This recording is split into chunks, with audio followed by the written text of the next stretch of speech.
प्यारे बच्चों अस्सलाम वालेकुम, कैसे हैं आप? वालेकुम अस्सलाम।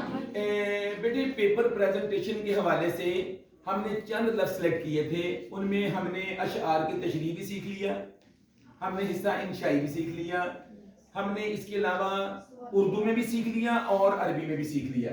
तो प्यारे बच्चों आज मेरा प्लान क्या है कि आज आपको खुलासा अरबी स्टाइल में कैसे लिखते हैं, how to write in Arabic style, और बेटे इस तरह हम उसको उर्दू में भी लिखेंगे। ओके अच्छा बच्चों, आपको याद है कि मैंने खे का कौन सा कुलिया दिया था? आपको याद है?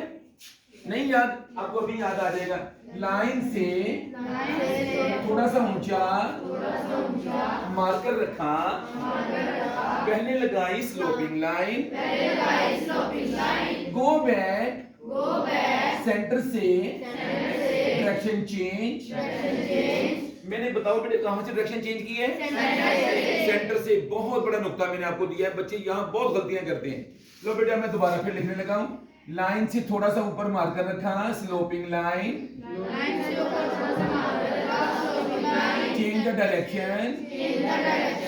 अब बताओ बेटे बेटे ये मैंने स्लांट लाइन क्यों लगाई है? अरबी स्टाइल में हमेशा स्लांट लिखते हैं। शाबाश, मेरे बच्चों ने माशाल्लाह पॉइंट्स ज़हन में रखे हैं। वेरी गुड, भी बहुत अच्छी बात है। अच्छा बेटे आप देखिए, अब स्लांट लाइन, गो बैक, आपने क्या बनाया? ये देखिए बेटे, ये है और लाम, ये अलिफ लगा दिया मैंने। गो बैक, अब वापस आए, सेंटर से आपने स्लाइड बना दी।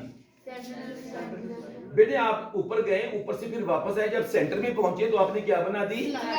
स्लाइड। उसके बाद हमने टेढ़ी लाइन लगानी बेटे, ये वाली टेढ़ी लाइन। हमने कौन सी लाइन लगानी है? टेढ़ी लाइन, स्लांट लाइन। अच्छा स्लांट लाइन क्यों लगानी है? सवाल पैदा होता है ना, क्यों लगानी है? क्योंकि बेटे ये अरबी है, अरबी में अलिफ लाम अलिफ ला टेढ़ा होगा, उर्दू में लाम अलिफ ला सीधा होगा। ठीक है। अच्छा बेटे आपको स्वाद का कुलिया याद है? बेटे मोही माउंटेन स्लांट लाइन, फिर इधर से स्लांट लाइन। अब ये क्या बन गया बेटे? माउंटेन बन गया। अच्छा अब बच्चों आपने हॉरिजॉन्टल लाइन के साथ साथ आना है, एक स्पीड ब्रेकर और लफ्ज को ऊपर ले गए और देखिए इसके साथ ये लगा दी। ये देखो प्यारे बच्चों कैसा लगा आपको लफ्ज? खुलासा। अब इसी लफ्ज को बेटे हम उर्दू में लिखेंगे, ताकि उर्दू में लिखने वाले बच्चे जो हैं, जिनको शौक है ना उर्दू में हमारी राइटिंग अच्छी हो, वो इंशाल्लाह उनकी मदद हो जाएगी। ठीक है ना। अच्छा बेटे आपने नीचे से ऊपर को पहले बनाया मद, मद का साइज बेटे छोटा होना चाहिए, बहुत बड़ा साइज नहीं। ठीक हो गया बेटे? बेटे नीचे से ऊपर को पहले बनाया मद, बेटे इसको बाद हमने इसको कहते हैं कशिश। क्या कहते हैं? कशिश, यानी खींच के लिखना। हमने क्या किया बेटे? कशिश बना दी। ऐसे लग रहा है ना जैसे जहाज आ रहा है। ये देखिए ये जहाज आ रहा है, ये रनवे से टकराने के बाद जहाज ऊपर को चला गया ऐसे। अच्छा बेटे गो बैक, अब आप वापस आओगे तो यहां से हम क्या करेंगे बेटे? हम ये स्लाइड लगा, ये हमने क्या लग रही है बेटे? ये क्या लग रही है? स्लाइड। अब स्लाइड के ऊपर खड़ा होना मुश्किल काम है कि आसान है? मुश्किल। लेकिन ये बंदा स्लाइड के ऊपर खड़ा है। ये जो हमारा अलिफ है ना, ये इतना जबरदस्त आदमी है कि स्लाइड के ऊपर खड़ा, हालांकि स्लाइड पे खड़ा होना बड़ा मुश्किल काम है। तो मेरे प्यारे बच्चों स्लाइड बना के आपने एक अलिफ सीधा लगाना है। अब यहाँ अलिफ सीधा क्यों है? उर्दू है, अरबी होती तो ये टेढ़ा होता है। ओके अच्छा बेटे अब हम ये देखिए यहाँ नुक्ता लगा दिया। अब देखिए स्लांट लाइन, बोलो उसका बनाया मैंगो। अच्छा ये मैंगो मैंने क्यों कहा है? कि स्वाद की शक्ल मैंगो जैसी होती है ना। अच्छा उसके बाद फिर स्लांट लाइन, उसका बनाया मद।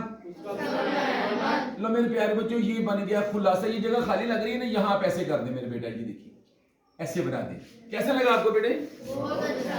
अच्छा बेटे इसी को अगर आपने छोटा लिखना है तो फिर क्या करेंगे? फिर करेंगे बेटे उल्टा सेवन, इसके नीचे बनाया बाउल, इसके साथ लगाई स्लाइड, स्लाइड के ऊपर अलीफ। अब यहाँ मुझसे थोड़ी सी गलती होगी कि इसको मैंने जरा ज्यादा ऊंचा शुरू कर दिया, कोई मसला नहीं बेटे। आपने इस तरह इसको करना है कि ये लाम अलिफ लाम लाइन के ऊपर आए। ओके अच्छा, उसके बाद बेटे आपने क्या करना है, वही स्लांट लाइन मैंगो थोड़ा सा नीचे आए और ये मद लगा दी। ठीक हो गया बेटे? लो मेरे प्यारे बच्चों, आज का हमारा लेसन खत्म हुआ। आज के लेसन में हमने 2 स्टाइल में खुलासा लफ्ज सीखा है। कैसे बेटे? एक अरबी स्टाइल में, एक उर्दू स्टाइल में। मैं उम्मीद करूंगा कि मेरे प्यारे बच्चे घर जाके इसकी एक्सरसाइज करेंगे। बेटे आपने लिखने का तरीका समझ लिया, अब बेटे आपके ऊपर जिम्मेदारी आ गई कि इसकी आप बार बार एक्सरसाइज करें। थैंक यू वेरी मच, जीते रहें।